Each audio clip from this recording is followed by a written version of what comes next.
सलाम दोस्तान, मन सैयद हैदर अली हस्तम व इन दर्स से अव्वल फ़ारसी ग्रामर।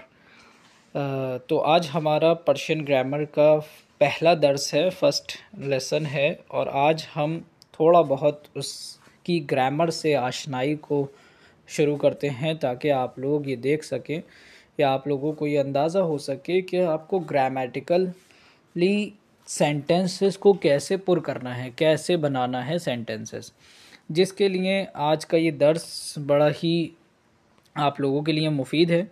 आगे बढ़ता हूँ मैं। नेक्स्ट स्लाइड, थोड़ी सी स्लाइड बनाइए। और ग्रामर हम बहुत लाइटली, और बहुत छोटी सी ग्रामर है फ़ारसी की, कोई इतनी बड़ी ग्रामर नहीं है, इसलिए हम बहुत आराम आराम से उसे लेकर चलेंगे। बस आप लोगों से गुजारिश ये है कि जो लोग हमारे साथ मुसलसल इत्तिसाल के साथ, ये आज चौथा वीडियो है, अगर वो देख रहे हैं तो वो इन चीज़ों को याद करें, अच्छे से याद दहानी में रखें। और मैं एक मिनट अपना फ़ोन को मैं फ़्लाइट मोड पर लगा लूँ। नेक्स्ट हम आते हैं। आज का जो वर्ड है नया, वो हमें सीखना है, और वो है मस्दर। आप देखिए ऊपर लिखा हुआ है मीम स्वाद दाल और रे, मस्दर। मस्दर ये लफ्ज़, इसका मतलब है किसी चीज़ के सादिर होने की जगह। ये यहाँ पर जो स्लाइड है दी हुई, यहाँ पे सदर लिख गया है, यहाँ पे सदर नहीं है, सादिर है। साद के बाद एक अलिफ और आएगा, यहाँ पे अलिफ और आएगा, सादिर होगा। सादिर, किसी भी चीज़ के सादिर होने की जगह को हम मस्दर कहते हैं। मस्दर मतलब किसी चीज़ के सादिर होने की जगह, किसी चीज़ के निकलने की जगह। सुदूर हो रहा है, जहाँ से कोई चीज़ निकल रही है, उसे हम मस्दर कह रहे हैं। और मस्दर से ही लफ्ज़ बनते हैं पहले, क्योंकि हर लफ्ज़ किसी न किसी जगह से निकल कर आया है। मतलब जिस जगह से वो निकल कर आया है, और जो वर्ड, जिस वर्ड की बेस है, उसका जो वर्ड उसका बेस है, उसे मस्दर कहते हैं, जिसे हम इंग्लिश में रूट वर्ड भी कहते हैं।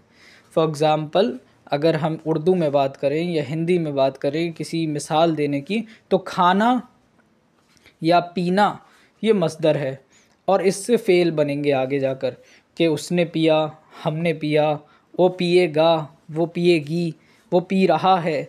तो ये इन सब का पिएगा, पिएगी, पी रहा है, पी रही है, पी रहा था, और उसने पिया, इन सब का, या उसने खाया, वो गया, वो आया, वो आएगा, ये आएगा, ये पिया और ये खाया, ये सब एक वर्ड से आए हैं।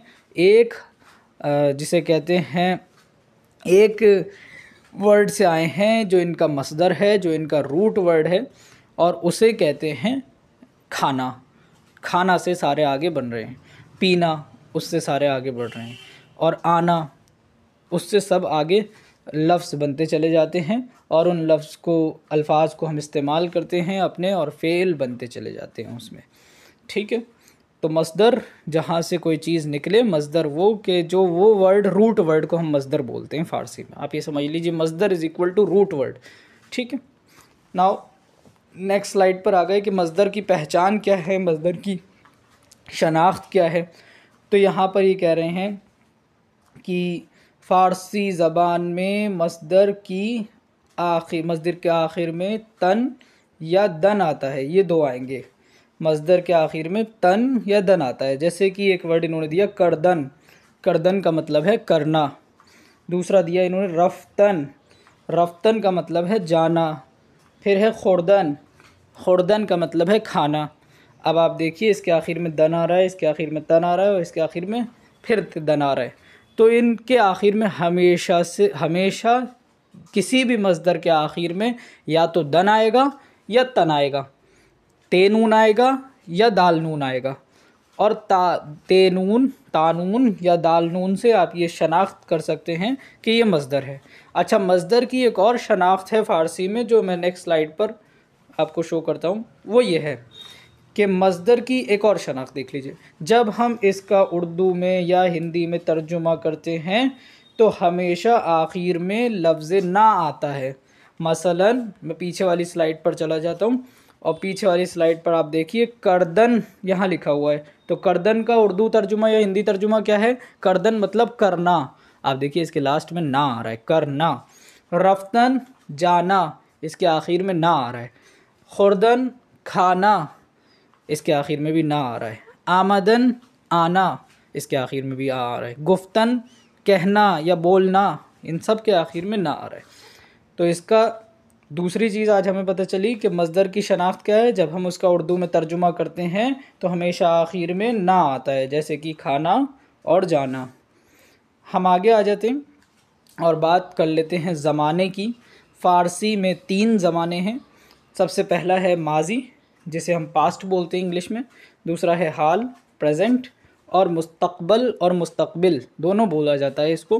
मुस्तक़बल भी सही है और मुस्तक़बिल भी सही है। अहले ज़बान ने इसे दोनों तरीक़े से बोला है। हमने ये देखा कि अरबी में अक्सरियत मुस्तक़बल बोलती है और फ़ारसी में मुस्तक़बिल बोला जाता है इसे। उर्दू में भी मुस्तक़बिल हमने अशआर में की सूरत में काफ़ी जगह इसे समात किया है। तो ये फ्यूचर को बोलते हैं मुस्तक़बिल। 3 ज़माने हैं। आज की क्लास को हम बहुत शॉर्टली चलेंगे और बहुत सिंपल और छोटी छोटी क्लासेस लेकर चलेंगे। तो आज की क्लास के सिर्फ 3 पॉइंट हैं और वो 3 पॉइंट आप अच्छे से याद कर लीजिए। पहला पॉइंट क्या है कि मज़दर क्या होता है। मज़दर रूट वर्ड होता है, किसी चीज़ के सादिर होने की जगह। वैसे तो लफ्ज़ी माना है इसके, लेकिन रूट वर्ड को मज़दर कहते हैं। फ़ारसी में मज़दर की क्या पहचान है, उसके आखिर में दाल नून या तानून आता है, दन या तन आता है। अगर दूसरी पहचान ये है कि जब हम इसका उर्दू में तर्जुमा करके लाते हैं तो फिर क्या होता है, तो इसमें आखिर में लफ्ज़ ना आता है, जैसे कि खाना और जाना। और ज़माने आज हम बता रहे हैं आपको। फ़ारसी में 3 ज़माने हैं, माजी, हाल और मुस्तक़बिल, पास्ट, प्रेजेंट और फ्यूचर। जज़ाकुमुल्लाह। ममनून, ये नून ममनून का नीचे आ गया। ममनून का मतलब है कि थैंक यू। और फिर हम आगे इंशाअल्लाह नेक्स्ट क्लास में करेंगे।